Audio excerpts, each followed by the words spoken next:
Parece que parir é muito fácil. Já proteger aquele que foi parido é uma tarefa muito mais difícil. Mas não para os protagonistas do nosso vídeo. O que alguns litros de água podem fazer ao seu carro?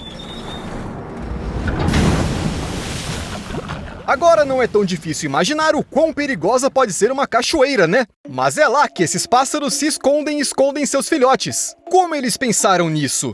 Honestamente, não faço ideia. O andorinhão velho vive em florestas tropicais perto de cachoeiras no norte da América do Sul. Este é provavelmente o único pássaro que se adaptou tão bem aos poderosos jatos de água que está disposto a atravessá-los 2 vezes por dia. Os andorinhões passam o dia inteiro no ar e à noite, um após o outro, voam de encontro à cachoeira. Parece que esses pássaros têm pica-paus em sua família e de vez em quando eles se lembram disso e começam a bater nas superfícies duras. Antigamente, alguns cientistas nem acreditavam que os andorinhões sobrevivessem após as colisões com as cachoeiras. Mas o que parece uma tarefa impossível para alguns, é só uma rotina para outros. Os andorinhões nascem em ninhos escondidos de todos por um fluxo constante de água e vivem neles por toda a vida. Nenhum único predador é capaz de subir a essa altura. E quem arriscaria? Você se lembra do que aconteceu com o carro, né? It's amazing, isn't it? Na verdade, para você ter uma ideia de como essas aves estão bem protegidas, aqui está um exemplo simples. Isso é o que acontece com ninhos comuns que ficam em árvores ocas.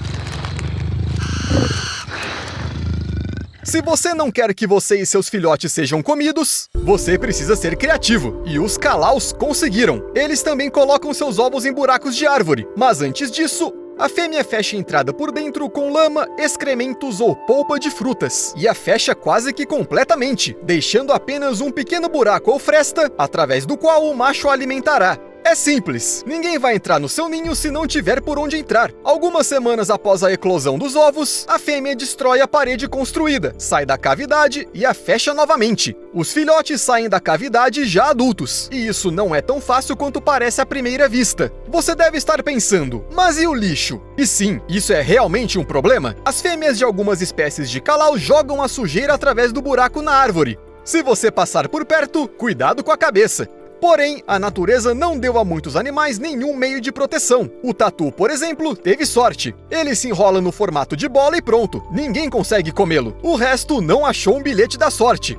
Imagine só, você tem que ficar constantemente, quase 24 horas por dia, 7 dias por semana, pensando em como não morrer. Bem, algumas pessoas estão familiarizadas com essas sensações. Esta é uma gravação de 1940. Nela, o protagonista está testando um assento ejetável. Basicamente, ele está tentando sobreviver. Não se sabe ao certo quão forte será o próximo lançamento, como o corpo reagirá a ele, se ele resistirá e por quanto tempo os experimentos continuarão. Esta invenção salvará muitas vidas no futuro.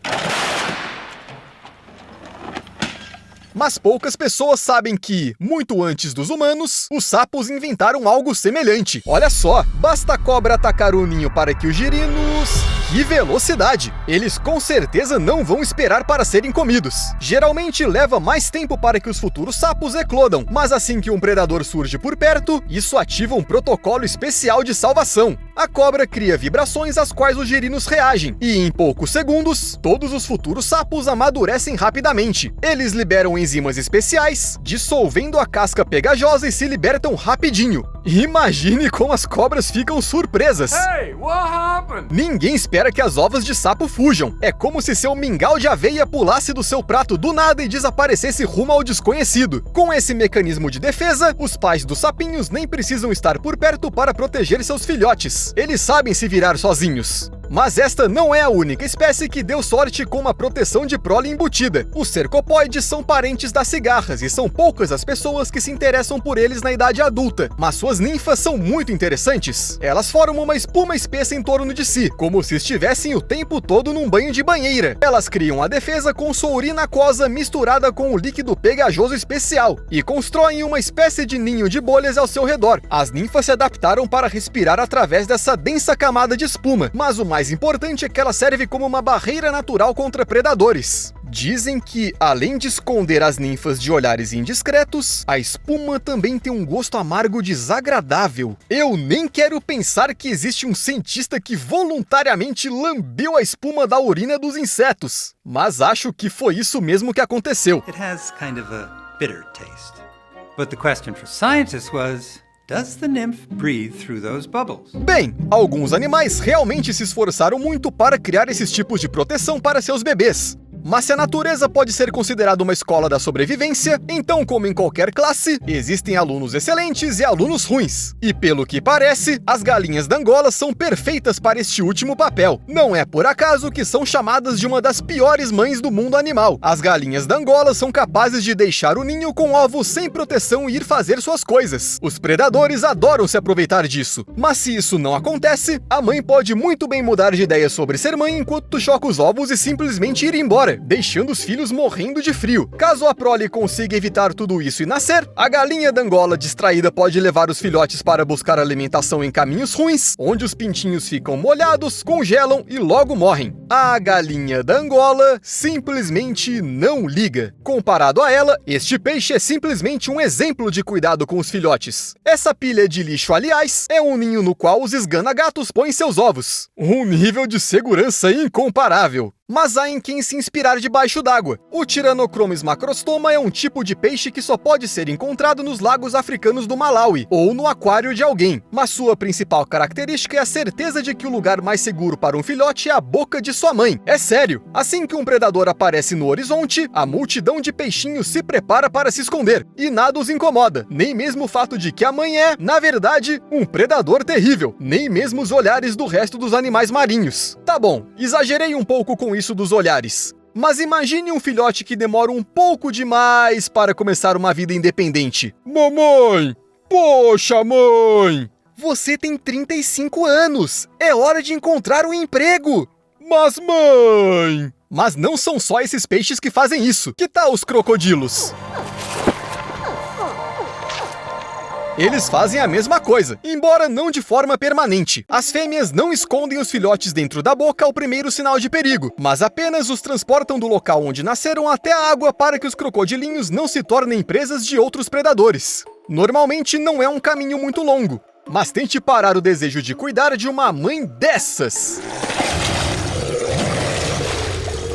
A propósito, me deparei com a informação de que a fêmea limpa o território de qualquer perigo de antemão. Mas, sejamos honestos, mesmo que as coisas aconteçam realmente dessa maneira, não ajuda muito. Muitos filhotes de crocodilo morrem jovens, apesar de todos os cuidados maternos. Afinal, eles são presas muito desejáveis para predadores adultos. Talvez seja por isso que as mães tentam proteger os bebês da melhor maneira possível enquanto podem. Eles reagem até mesmo à imitação do som que os filhotes fazem. Se você reproduzi-lo, consegue assustar uma fêmea pronta para atacar ou fazê-la correr até os ovos, pensando que os crocodilos começaram a nascer. Quer mais provas de que os pequenos crocodilos são os filhotes mais protegidos do mundo? Eles têm babás. Os alcaravões são pequenos pássaros com tanta coragem quanto um texugo de mel. Eles colocam seus ovos muito perto dos ninhos dos crocodilos, para que depois possam proteger os futuros filhotes juntos. E não pense que os alcaravões são protetores mais ou menos. Os pássaros encaram até mesmo grandes lagartos. E enquanto fazem isso, parecem que estão prestes a dizer: